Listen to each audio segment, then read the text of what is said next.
आज सबसे बड़ा सवाल यह है कि आखिर प्रयागराज के मेला क्षेत्र में यह भगदड़ कैसे मच गई। मौनी अमावस्या पर पवित्र स्नान के लिए क्या अचानक से इतनी भीड़ वहां पर संगम तट पर पहुंच गई कि उसे संभाल पाना मुश्किल हो गया।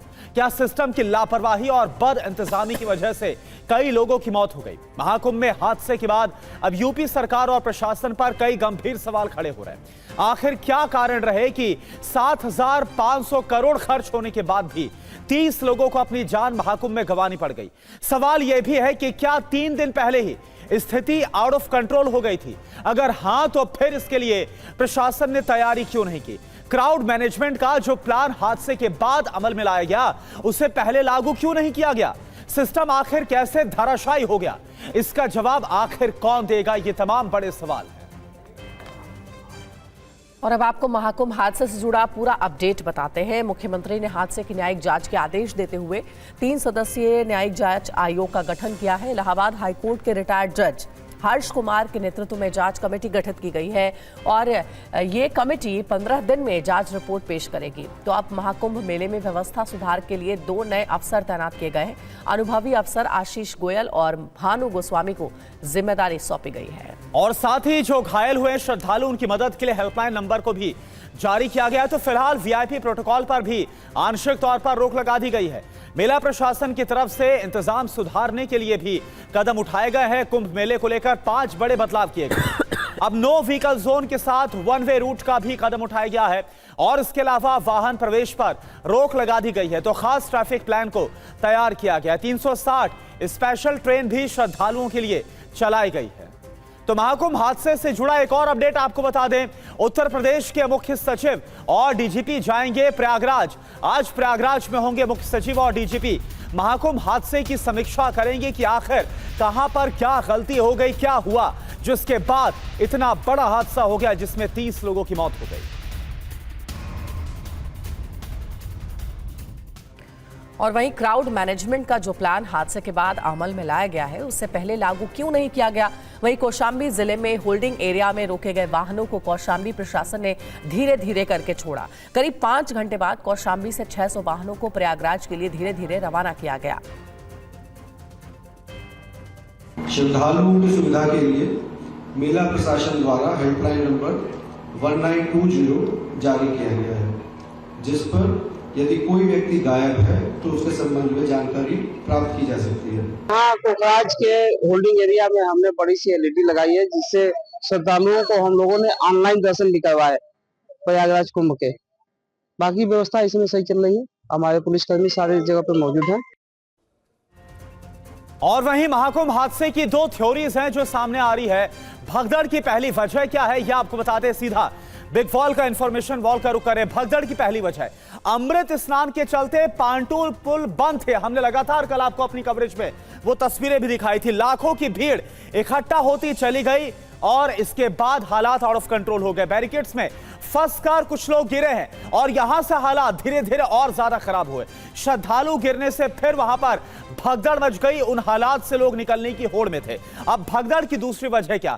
संगम नोस पर इंतजामों में काफी खामी नजर आई। ज्यादातर लोग जो श्रद्धालु हैं वो संगम नोस की तरफ बढ़ते हुए नजर आए। एंट्री और एग्जिट के रास्ते एक ही थे और इस वजह से एक जगह पर ज्यादा श्रद्धालु पहुंच गए। भगदड़ में भागने का मौका नहीं मिला और कुछ लोग इसी में दब गए, खासतौर पर जो महिलाएं और बच्चे वहां पर थे। लोग एक दूसरे के ऊपर गिरते चले गए और इस वजह से ये 2 बड़ी वजह है जो भगदड़ की निकलकर सामने आई है। महाकुंभ में भगदड़ का मामला सुप्रीम कोर्ट पहुंच गया है। भगदड़ को लेकर सुप्रीम कोर्ट में जनहित याचिका दायर की गई है। केंद्र यूपी सरकारों को बनाया गया है पक्षकार, दूसरे राज्यों को भी बनाया गया है पक्षकार। महाकुंभ पर स्टेटस रिपोर्ट तलब किए जाने की मांग की गई है। जिम्मेदार अफसरों के खिलाफ कार्रवाई की भी मांग की गई है।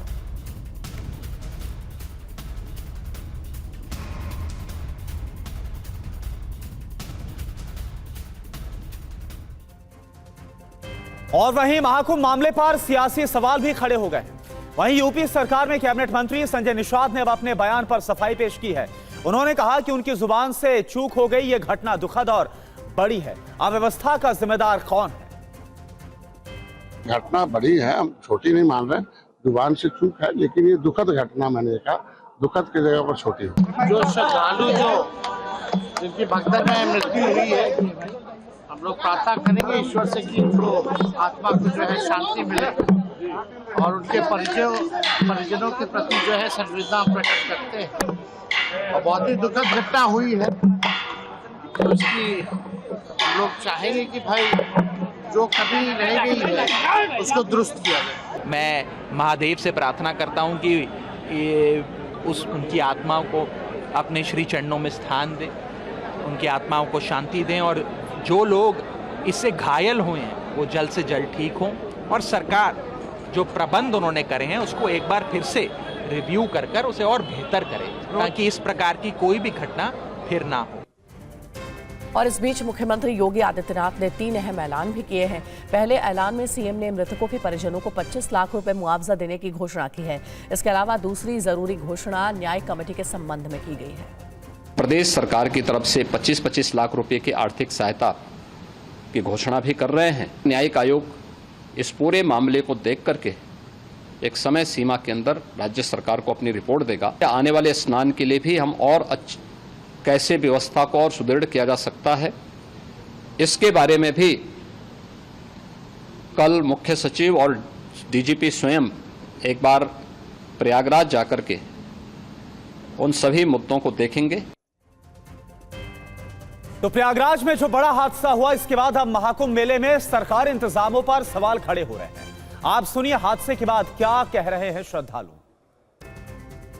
शाम का महाकुंभ है, पूरी तरीके से अव्यवस्था है। सिर्फ वीआईपी शासन प्रशासन उसी में लगी है, आप जो होना हो जाए, कोई दिक्कत नहीं। संगम घाट पे अव्यवस्था है, उसी में लोग जा रहे हैं, उसी में आ रहे हैं, न जाने कितने लोग बेहोश हैं। लोगों के मरवाने के लिए अच्छे किए, क्या क्या किया योगी जी, अच्छा किए योगी जी, अच्छा किया। ये पुलिस लोग भी किधर भी मरने के लिए नहीं, एक डजन रुकते हैं, उधर एक भी पुलिस नहीं है। मेरा भीड़ पड़ी उन्हें जगह है, हमारी देवरानी न मारती जगाते न भी, हम लोग सो रहे थे, हम सवेरे नहाते 11 बजे एक खट्टी जानता उन्हें जगह के हमारे चलेगा सब लोग, एक खट्टी जुड़ी भीड़ सोते धक्के में गिर पड़ेंगे, वो तो बहुत से लोग मरे हैं। हम लोग नीचे दब चुके थे, हम माँ बेटी, तो मेरी माँ की डेथ हो गई और मैं जिंदा बच गई। पुलिस वालों को बोला कि हम बचा लो हम और के लिए, तो वो मदद करने के लिए हम और के पास नहीं आए।